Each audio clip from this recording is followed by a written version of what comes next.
Hello বন্ধুরা, কেমন আছো সবাই? মাম্মাস বয় পেজ থেকে তোমাদের ছোট্ট শ্যাম্য বলছি। এটা আমার নবমীর দিনের পূজার ব্লগ। খুব শখ ছিল উত্তরার পূজা দেখবো।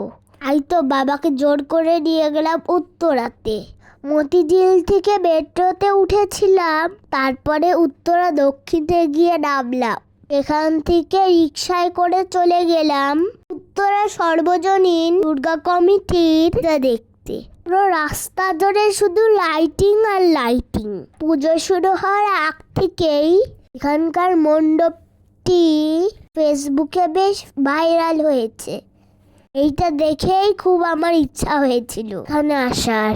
মন্দিরটিতে অনেক ক্রাফটিং এর কাজ করা হয়েছে। বেশ বড় জায়গা নিয়েই মন্দিরটা ছিল।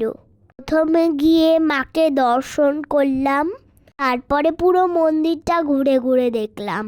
এই যে দেখো রাধাকৃষ্ণর মন্দিরটা, দেখলেই যেন চোখ জুড়িয়ে যায়। তারপর উত্তরা 18 নম্বর সেক্টরে প্রকল্পর ভিতরে আরেকটা পূজা হচ্ছিল। আমি সেইটাও দেখার জন্য চলে গেলাম। এখানে তেমন বেশি ভিড় ছিল না। আমি কিছুক্ষণ থাকার পরে বাসার উদ্দেশ্যে রওনা দিলাম। আসলে আমার বাসা থেকে উত্তরা অনেক দূর হয়। ফিরতে ফিরতে বেশি রাত হয়ে যাবে বলে আবার মেট্রোও না পেতে পারি। তাই তাড়াতাড়ি রওনা দিয়ে চলে আসলাম। রাতের ডিনারটা বাইরেই করে এসেছিলাম। যাই হোক, আমার শখটা পূরণ হলো তোরার পূজা দেখার।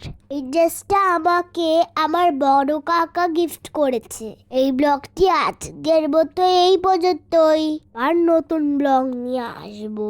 ভালো থেকো, টাটা, বাই বাই।